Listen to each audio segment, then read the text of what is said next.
जे काही प्रकारे नकारात्मक गटामध्ये जात असतील, जसं 100 दिवसाचा कार्यक्रम केल्यावर फडणवीसांनी मानांकनं जाहीर केली, की हे मंत्री चांगले आहेत, ते मंत्री चांगले नाहीत. तेव्हा काही लोकांनी ओरडा-आरडा केला, की लाडक्या बहिणींसाठीच निधी वळवला आमच्या सगळ्यात, आता आमचा परफॉर्मन्स होईल कसा? आम्हाला खर्चालाच पैसे राहिले नाही तर आमचा परफॉर्मन्स कसा होईल?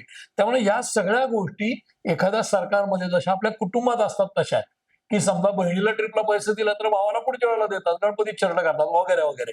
तर इतकं ते इंटरनल फ्रिक्शन आहे. पण अमित शहानी ज्या कानपिचक्या दिल्यात भाजपच्या आमदारांना, त्या महत्वाच्या आहेत, की तुम्ही माझ्याकडे तक्रार घेऊन येऊ नका. अजित पवार माझ्याकडे तक्रार घेऊन येऊ देत, की हे मला त्रास देतात.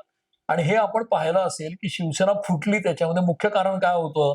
तर जयंत पाटील प्रदेशाध्यक्ष म्हणून एखाद्या गावात मेळावा घेतात आणि तिथे शिवसेनेचा सिटिंग आमदार आहे आणि त्याच्यासमोर पडल्या राष्ट्रवादीचा, त्याला स्टेजवर आणि आमदार कुठेतरी भरकटला त्याचं नाव घेत नाहीत. या भागाचे मागे जाते पडलेले आमदार आमदारकीला. हे राष्ट्रवादीने सुरू केलं होतं. तेच आता फ्रिक्शन इथे होऊ शकतं म्हणून अजित पवार स्वतः स्ट्रॉंग आहेत. त्यांच्याकडचे सगळे नेते जे मंत्री झाले तेही स्ट्रॉंग आहेत.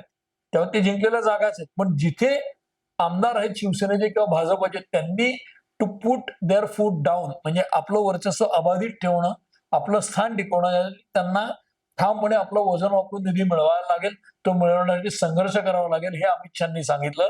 शाळेतल्या मुलासारखे माझ्याकडे येऊ नका, तुमचा हक्क तुम्ही एस्टॅब्लिश करून घ्या आणि ते योग्य आहे. कारण त्यातनंच त्यांच्या पुढच्या स्थानिक स्वराज्य संस्थांच्या निवडणुकांनाही बळ मिळणार आहे.